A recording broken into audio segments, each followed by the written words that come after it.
नमस्कार, आदाब। आप देख रहे हैं दबंग मेल न्यूज चैनल। मैं आपका दोस्त इमरान रजा।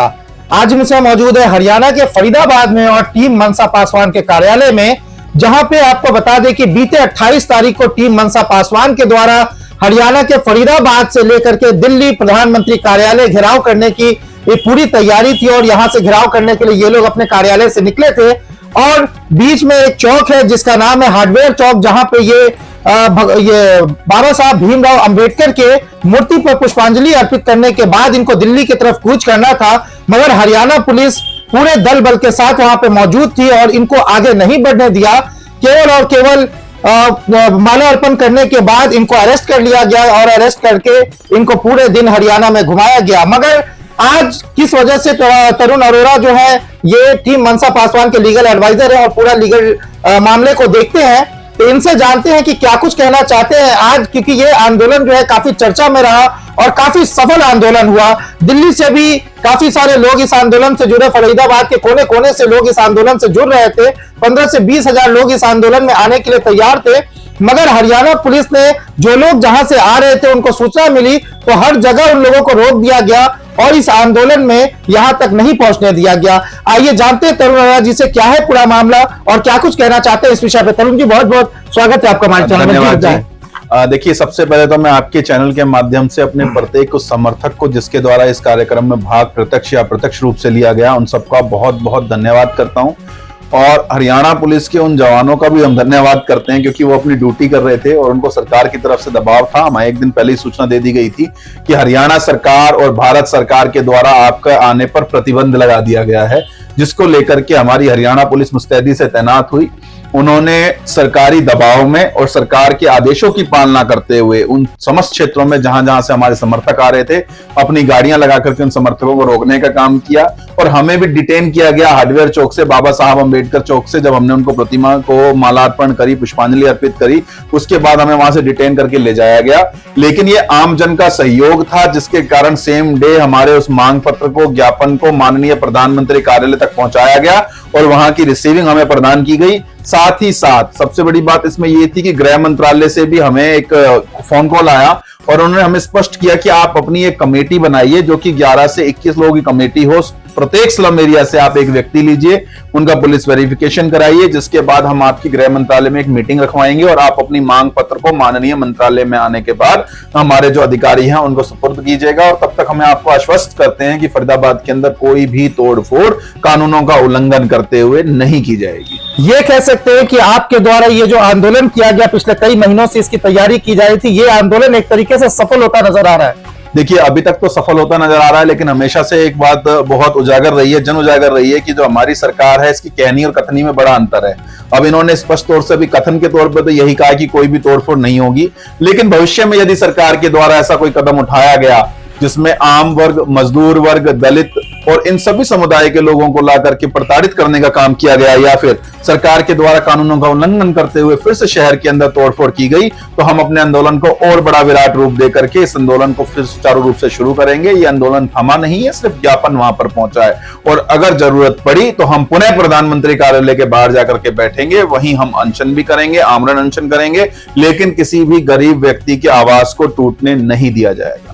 ये कह सकते हैं कि गृह मंत्रालय से जो आपको फोन कॉल आया और वहां जो आपके पत्र को पहुंचाया गया, तो क्या लगता है आप लोगों ने टीम गठित करने की जो प्रक्रिया उन्होंने बताई थी 11 से 21 लोगों की टीम की, तो आप लोगों ने इसकी प्रक्रिया शुरू कर दी? आप लोगों ने हर अलग अलग जगहों से लोगों का चयन करना शुरू कर दिया? जी बिल्कुल, सुचारू रूप से इस प्रक्रिया को हम शुरू कर चुके हैं। अलग अलग क्षेत्रों में काफी सारे लोगों के आधार कार्ड हमारे पास आ रहे हैं जिनको हम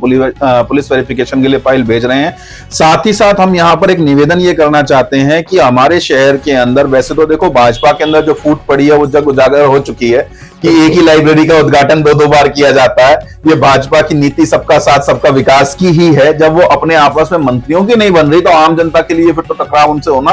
तय है। और अगर आम जनताओं के घरों पर किसी भी तरीके से कोई बुलडोजर चलाने का काम किया गया तो हम माननीय न्यायालय से लेकर के प्रधानमंत्री के कार्यालय तक का सफर तय करेंगे, लेकिन किसी भी हाल में किसी गरीब की कुटिया को तोड़ने नहीं दिया जाएगा। 11 से 21 लोगों की टीम को गठित करने का क्या कुछ समय सीमा इसमें रखी गई है या क्या कुछ आश्वासन दिया नहीं, गया है? समय सीमा नहीं है, हमें जनवरी के लास्ट तक बोला गया है कि आप कर लीजिए ताकि आपकी मुलाकात करा देंगे। लेकिन हमारा जो ये कदम था ये इसलिए दिसंबर के महीने में उठाया गया क्योंकि आप लोगों के माध्यम से हमें सूचना मिल रही थी कि वर्तमान जो निवर्तमान विधायक हैं उन्होंने कोई हमारे होमगार्ड के कमांडोज बुला लिए हैं, और वो होमगार्ड के जो कमांडो हैं वो इतनी ज्यादा संख्या में बुलाए गए हैं कि आम जनता का घर तोड़ा जाएगा, और वो प्रशासनिक प्रक्रिया में अगर पुलिस समर्थन नहीं भी देती है तो भी वो लाठीचार्ज करके पब्लिक को वहां से भगाने का काम करेंगे, जो कि माननीय सुप्रीम कोर्ट के आदेशों का उल्लंघन था, हमारे भारतीय संविधान का उल्लंघन था, जिसको हमने बर्दाश्त नहीं किया। और फ्यूचर में भी मैं फरीदाबाद जिले के उन तमाम व्यक्तियों से,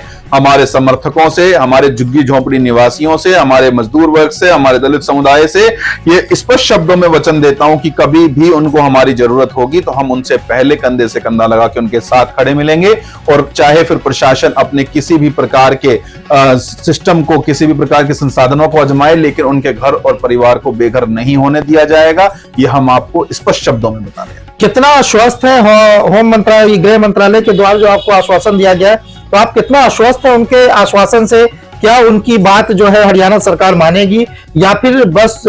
एक दूसरे की बात में टालमटोल ही चलता रहेगा? देखिए, हम फिलहाल तो आश्वस्त हैं, लेकिन अभी जो ये लाइब्रेरी वाला प्रकरण सामने आया है जिसमें स्पष्ट हो रहा है कि भाजपा के नेताओं की आपस में ही फूट डल चुकी है, आपस में नहीं बन रही है, इसको लेकर के हम थोड़ा सा, हमारे आश्वासन में जो हम स्वस्थ हो रहे थे उसमें कहीं ना कहीं कमी आई है, और हमारी टीम को भी लग रहा है कि जब ये नेता एक दूसरे की बात सुनने को तैयार नहीं है तो ऐसा ना हो कि गृह मंत्रालय या फिर प्रधानमंत्री कार्यालय के आए हुए आदेशों की पालना भी ना की जाए। इसको लेकर के हमने अपनी टीम को एक्टिवेट कर दिया है, एक्टिव कर दिया है, वो जगह जगह एक्टिव है, और अगर कोई भी तोड़फोड़ की सूचना मिलती है तो उसको कानूनी प्रक्रिया के माध्यम से और अन्य प्रकरणों के माध्यम से रोकने का संपूर्ण प्रयास किया जाएगा। क्या लगता है, आपने होमगार्ड के जवानों की चर्चा की, तो होमगार्ड के जवान प्रशासन के साथ मिलकर काम करते हैं, या कोई विधायक अपने निजी स्वार्थ के लिए भी इनको बुला सकता है? ऐसा कोई कानून तो नहीं है जो निजी स्वार्थ के लिए इनको बुलाया जा सकता है, कहीं अवैध तरीके से तोड़फोड़ कराई जा सकती है, ऐसा कुछ है क्या संविधान में? देखिए, संविधान की पालना अगर ये सरकारें कर रही होती तो विपक्षी दलों को संविधान बचाओ करके यात्रा ही नहीं निकालनी पड़ती।